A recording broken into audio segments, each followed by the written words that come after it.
Duke Basketball Corner podcast. I am your host, Adam Comro, here with Joe Gaudio, and another off-season pod as the 2019-2020 season inches closer, barely closer. Joe, can you start to feel it coming on? Oh, I can. This is the time of year that I love. The weather starts breaking here in New York, so I can tell that football's on the way, and very shortly after, Duke basketball follows. So, yeah, what do we got? We got October 18th is Countdown to Craziness. Then October 26th, the first exhibition game. We got another October 30th, and then November 5th, it's on.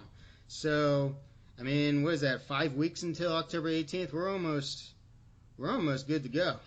So, yeah, it should be exciting. But before we actually start talking about the current team, although I did finally get to start deep diving the players, and I do have some interesting takeaways, but I'll leave that for future pods.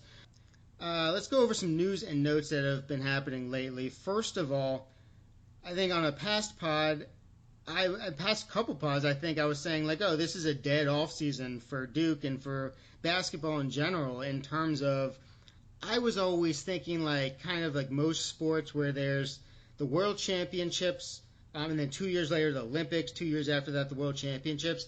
I didn't even realize there was a FIBA World Cup, which has been going on. And to start it off, before we talk about the USA, do you think that's more a referendum on me, and I guess you, since you didn't correct me at the time, that we didn't even know it was about to happen? Or do you think it's just, I don't know, with the FIBA, people are only going to care about the Olympics, or it just wasn't advertised enough? Why do you think that is? Or do you think it was just, oops, we made a big mistake, we should have known?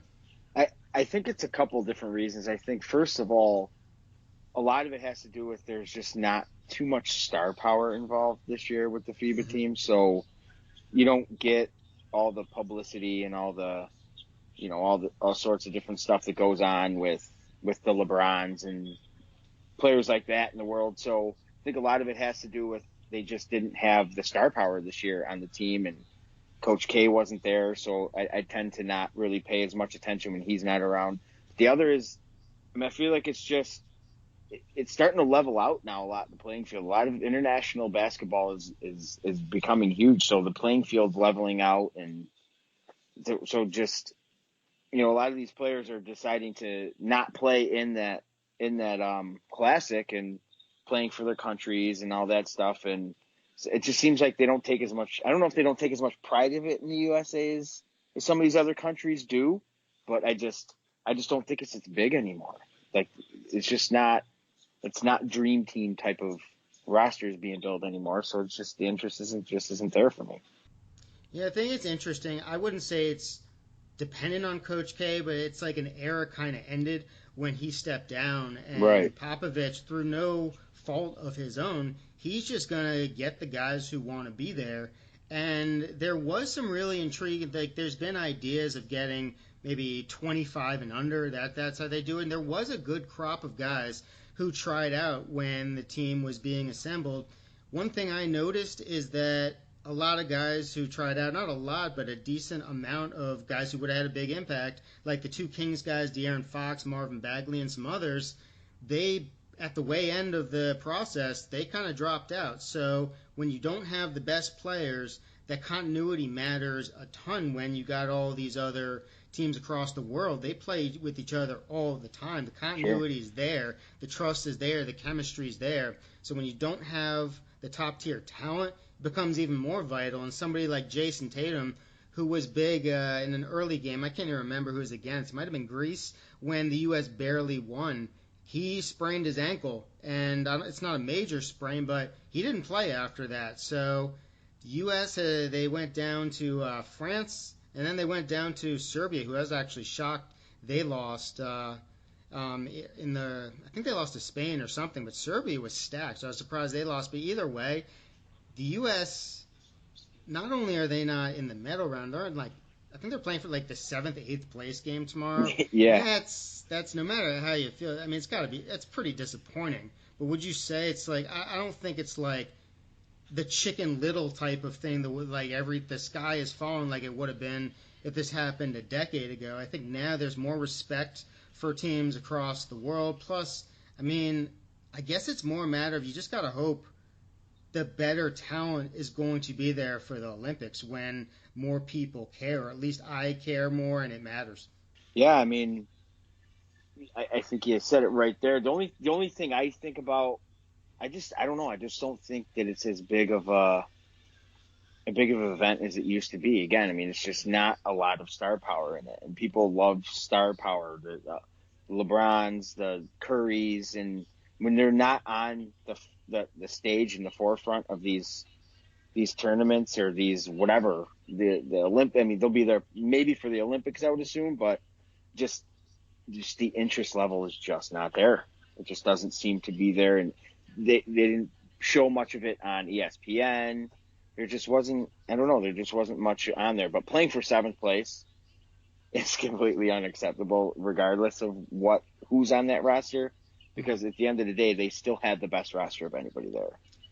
I mean, there's some guys, like I mentioned the Kings players, they are young and they're not used to playing games that really matter. Going into, man, this shows how much I was paying attention to that. I don't even know where the event was held this year, but just going into whatever country it was, and there's going to be some hostile crowds, some teams that, like I said, have the chemistry. It just would have been helpful for them, I feel, to be in a big game and like everything matters instead of what they're used to, which is just as with the Kings kind of, I mean, they're getting better, but still they haven't really been involved with games that there's a lot of pressure on them. So I think it would have helped. I think being on the U.S. team has helped a lot of guys take that next step. Even somebody like Kevin Durant, I think it was like 2010, where it was basically his team. He took the next step after that. I'm not saying everyone's Kevin Durant, but it would have been nice. But either way, disappointing finish for the U.S.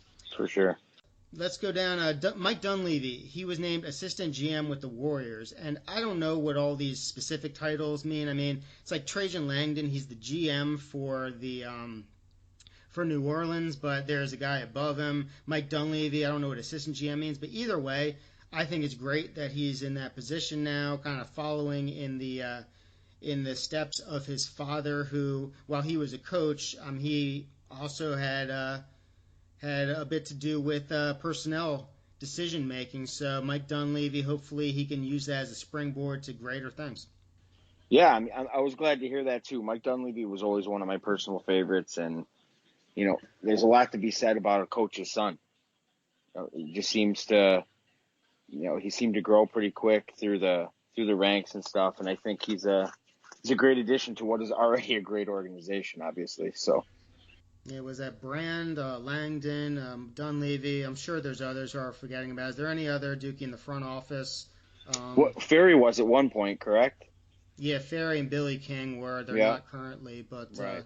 Yeah, I think it's just great to see all those guys getting positions in the NBA. And while some would love them to come back to college, I think either way helps. I think the NBA is much more interesting for personnel, where in college, I mean, recruiting, as we'll talk about, it is almost king. As the assistant coach, you got to be that nonstop recruiter. So if you're not into that, then just focusing on the basketball aspect of it might be what they prefer. And either way, more power to them. Yeah. All right. Will Avery coming back to Duke for his degree. His departure from Duke, there's some still talk about what might have happened in terms of whether Coach K agreed or disagreed with that. But either way, he's on good terms with the program, and it's just really cool to see him coming back, point guard on Duke's 99 finalist team, a team that I still consider the most talented team in Duke history. Went down to UConn, but great news that he's coming back.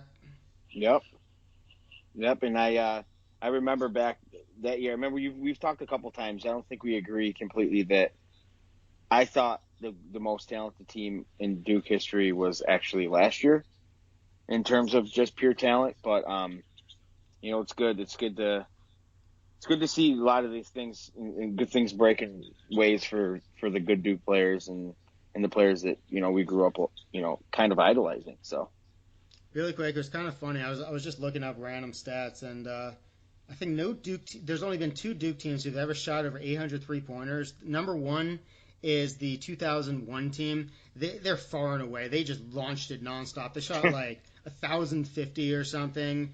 They led the country in attempts and makes. They were just launching from everywhere. Number 2 is last year's team, which is so absurd. Like, that should never have happened. They shot over 900 for a team that couldn't shoot, so that's wonderful. Yeah, anyway. That just aggravates me now. That shouldn't happen. That should not. All right, so two Zion kind of things. Duke, they have cleared Zion. Michael Avenatti, he said Zion was paid. Duke investigated him themselves, and Duke cleared Zion, said nothing happened. I guess the only real takeaway from that is, do you think Duke should have been investigating him themselves?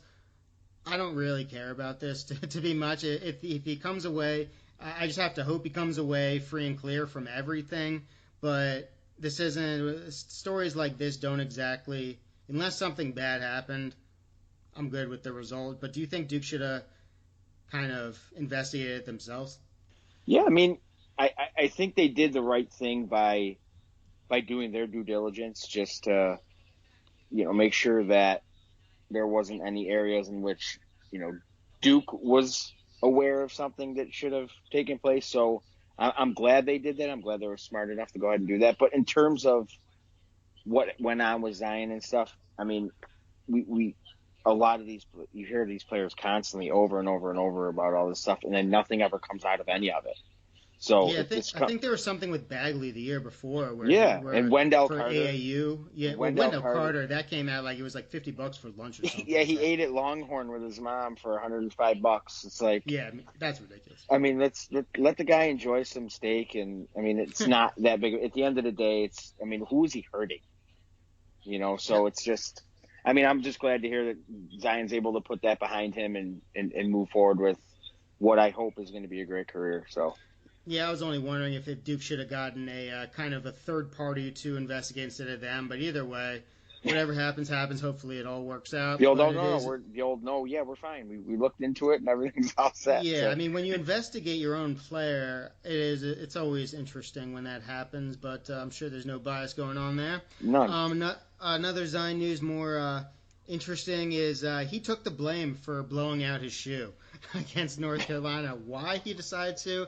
I guess just because he signed with Nike, right? Yes, he did. Yeah, so I guess he wants everything to be wonderful and smell like roses now. So he said he had been wearing those shoes a lot in practice, and it was his fault for blowing it out. So Nike is they're off the hook for that, I guess. Marshall Plumlee, he is officially an Army Ranger. Good for him. I know he's always been involved in that type of activity, so it's great that he's taken the next step. And a 7-foot Army Ranger, that's interesting, but great news. Yeah, I remember when he was at Duke, I used to always see like pictures of him. He used to be big into the RTOC and all that stuff. That's the word I was looking for. Yeah.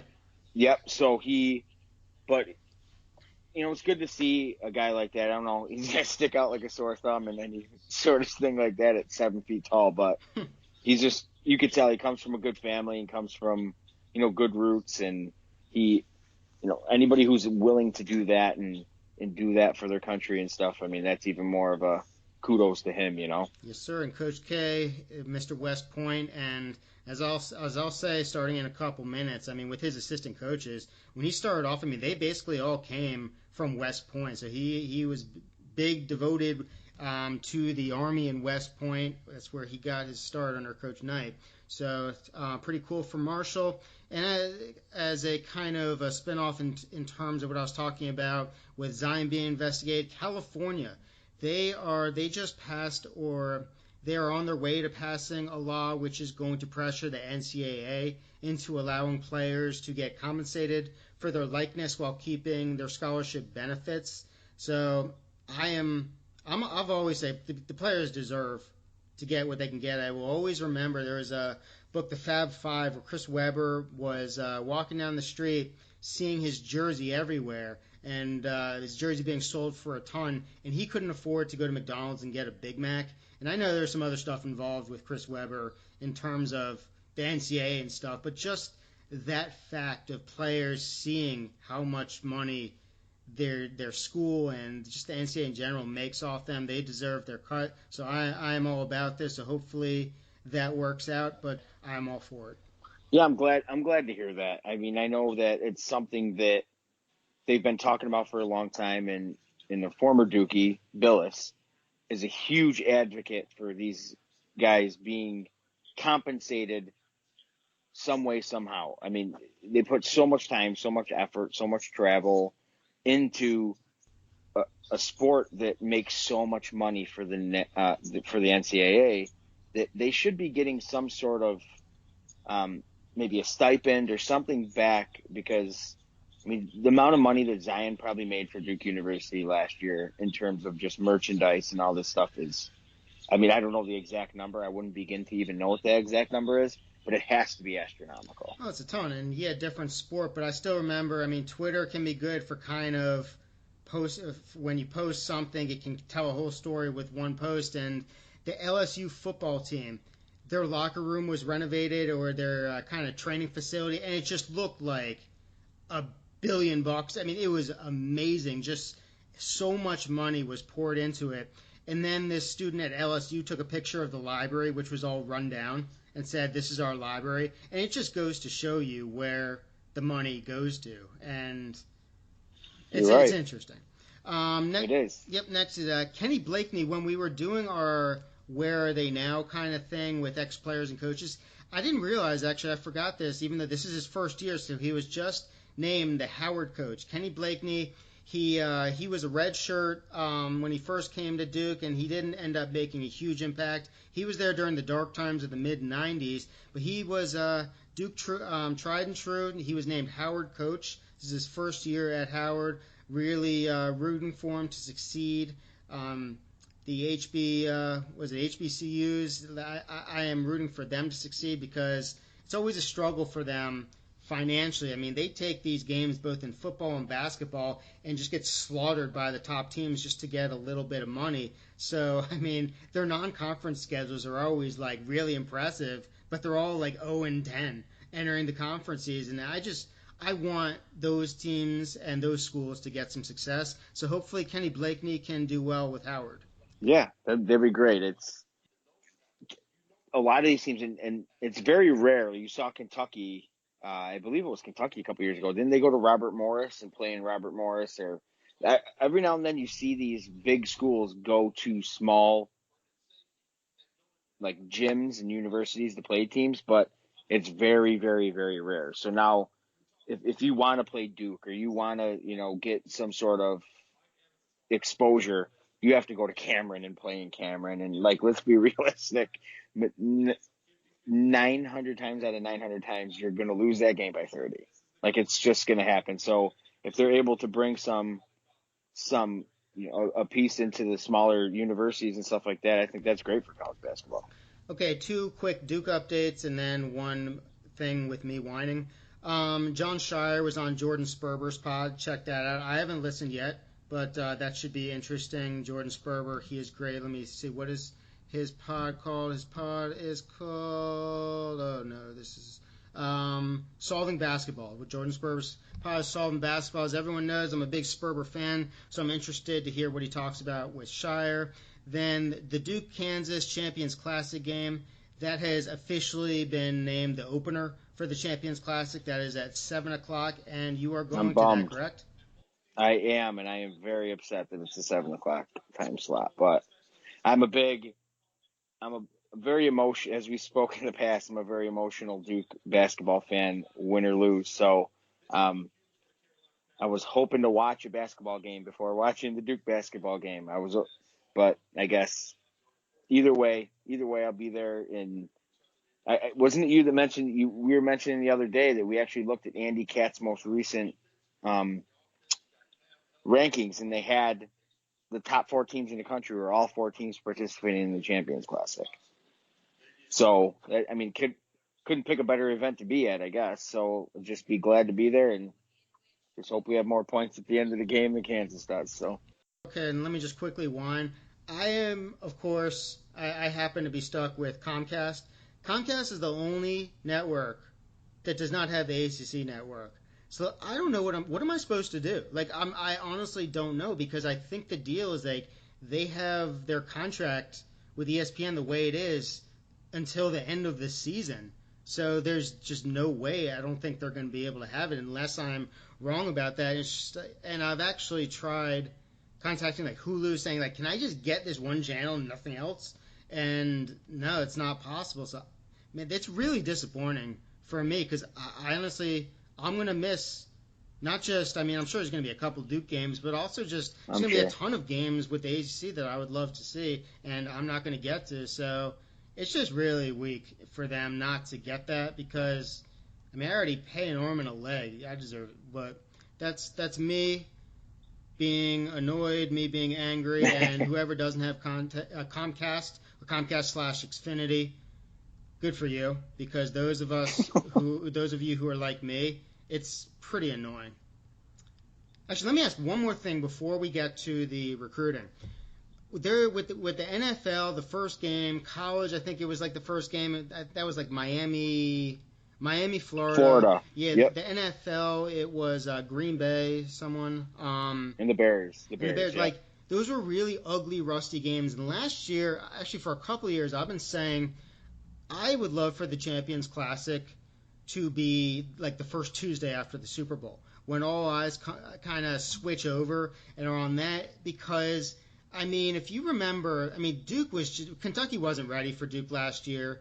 And the other game, Kansas-Michigan State, was just really ugly. And it's kind of how it is a lot of the time, where it's just rusty. And for some reason, they want it to be the first game. I always like them having 2 regular season games, even if it wasn't against top teams. Just games that weren't exhibition before they play the Champions Classic. So how do you feel about the Champions Classic being each team's first game? Because I would love it if you didn't see. I mean, the Big 12 and SEC, they have a kind of like the ACC Big 10. They do that, but they do it about halfway through the conference season, like February. And I think that would be really cool if the Champions Classic was the first Tuesday after the Super Bowl. Is that crazy? I mean, because it's going to get huge ratings no matter what. But I guess they like starting off with a bang. I don't think I don't think they'll ever change it, unfortunately. I think they're trying to start the season off with the best teams as possible. And as much as, and Duke bias aside, I mean, let's be realistic. Duke is spotlight at all times in college basketball, bottom line. So they're going to make sure that they're front and center when they play now Kentucky. And so I think it's a good idea in terms of, having a couple dress rehearsals before you play for the first time. But I mean, the idea of thinking Duke, Kansas, or Duke, Kentucky, or Duke, Michigan State midway through the season when they're both at their best is, definitely has me wanting that to happen. But I just for the sake of money and stuff, I just don't see it happening. Yeah, especially since with the ACC season being expanded to 20 games, and some games, I think Duke has dropped 2 of the non-conference games where it was always big matchups. So, and you never know if those ACC teams, the extra 2, are going to be good ones. So it's kind of disappointing because it was always nice to have that home and home as well as another big game in the non-conference season. I guess we'll see. It's just it's always a thought in my head when I see the Champions Classic, and it's understandably both teams are just kind of developing and kind of feeling themselves out as well as the opponent. So it's just interesting. Okay, and here's a post-recording news and notes insert because Joe and I, we recorded on Thursday, Thursday the 12th, and Duke actually released their schedule right after we finished recording. So unfortunately, I didn't even know that was going to happen, but I do want to get some thoughts out real quick on the schedule. Home and home, Duke is playing North Carolina, NC State, Wake Forest, Virginia Tech, and Miami.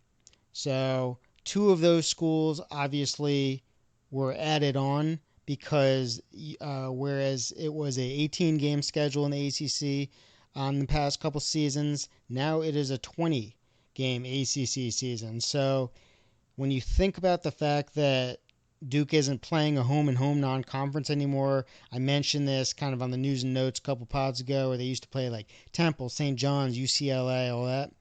Now that's gone. The kind of that other big non-conference game like last year was Texas Tech. That's gone too. So hopefully in the future we'll get some more interesting matchups because, I mean, they're always going to play North Carolina. And it's cool to play NC State. Actually, they play all the North Carolina schools twice. Virginia Tech and Miami, I mean, no disrespect to them. I wish kind of the home and home was against like Louisville, Virginia, or Syracuse, considering Duke isn't playing those two games I said they have in the past non-conference. So it would have been nice to have the big games. So now with the ACC, who knows? It may end up being a lot better than I think, but it's the most unknown and inexperienced ACC I've seen in years, or I believe will occur in years. So I'm not sure if every game is going to give Duke a chance for a big win like it always has before. And I don't go deep into strength of schedule and all that, but you don't have to go deep to understand that if you're playing teams that aren't great in Virginia Tech, now they're rebuilding. They lost Buzz, and Miami, they're not expected to be great either. So I mean, Duke's got to win those, and yeah, I mean they have to win, and it's just two big games that unfortunately they won't play that they have in the past. Okay, home only: Louisville, Pitt, Florida State, Notre Dame. Louisville, that's cool. They get them at home. Louisville's going to be a big game. They might be the best team in the ACC. Road only: Virginia, Syracuse, Georgia Tech, and Clemson. Virginia, guess what? It's a leap year game, February 29th. So that's interesting. Another takeaway: both UNC games are on Saturday. So that's great. I mean, obviously, more attention will come to the games. ACC Network. 4 of the first 5 games are on the ACC Network with the possibility of 6. As I explained, I'm one of the special few who doesn't have the ACC Network because of Comcast Xfinity, so it won't affect most people. You'll get to see it. I'm trying to figure out something to do, and there is also a possibility of 6 other games that haven't been officially announced for a specific network that could go on to the ACC Network, but 4 of the first 5 games are there. All right, so 2 games before the new year. December 6th at Virginia Tech. I mean, playing that early in the ACC, that's crazy. And at Virginia Tech, it's usually a house of horrors. But again, Buzz gone. Duke should be able to handle that somewhat comfortably, hopefully. And then December 31st versus Boston College. New Year's Eve game. The last New Year's Eve game was at Virginia Tech, 2016. Grayson was actually suspended that game. It came after Elon, and when there was an incident, I think his name was Steven Santa Ana, and that game didn't go well, and Grayson was unsuspended for the next game. So, yeah, so hopefully it goes better than the last New Year's Eve game, which Duke lost. That was 2016 on December 31st. I believe that is pretty much everything that can be said about the schedule. I mean, we knew most of it already, so it's just a matter of what teams is going to be the home and home. Again, North Carolina, NC State, Wake Forest, Virginia Tech, and Miami. There is also one other thing. Saturday, Monday, the dreaded Saturday, Monday turnaround. So February 8th, I think that's FSU. They play at UNC, then versus FSU. And then March 2nd, February 29th at UVA, and March 2nd versus NC State. So they have 2 of the Saturday, Monday turnarounds. The game against Florida State comes after 3 road games, though at UNC. It's not exactly traveling far, but I think they play like Syracuse and another team up north for the other road game, but that's Florida State after a 3-game road trip. All right, guys, that sums up the recent news and notes. I recorded this with Joe as part of a recruiting deep dive, the whole history of K at Duke and how he's recruited, the factors that go into it, the eras, all that good stuff. And what I did is then after I'm recording another part of it, kind of an add-on bonus, where it goes a little deeper. So those two parts together, I think the amount of time, I thought it was a better idea to release this one separately because these off-season deep dives, I kind of want them to stand on their own. So I don't want it to be thinking I want to release the bonus stuff as a separate episode. I think it belongs with the rest of the recruiting so we can have that general recruiting talk that I think everyone would be interested in who's a Duke fan, plus the deeper, the more specific topics for those. There's hopefully those who are interested in that as well. So I want to keep that together. I want it to be lasting where, hey, a couple years from now I can go back and just get a sense of the recruiting history by K without having to go through two separate episodes. So it was a good idea just to release this news and notes as a totally separate, I guess, mini episode, if you want to call it that. But either way, I think it stands on its own. And I am releasing this on a Monday, September 15th. I will most likely drop the recruiting deep dive on Wednesday the 17th. I'm sorry, Monday it's going to be the 16th, so that'll be Wednesday the 18th. So you can expect the recruiting deep dive Wednesday the 18th. And yep, that's all I got to say about that. So, thank you so much for listening to the Duke Basketball Corner podcast. I will be talking to you soon.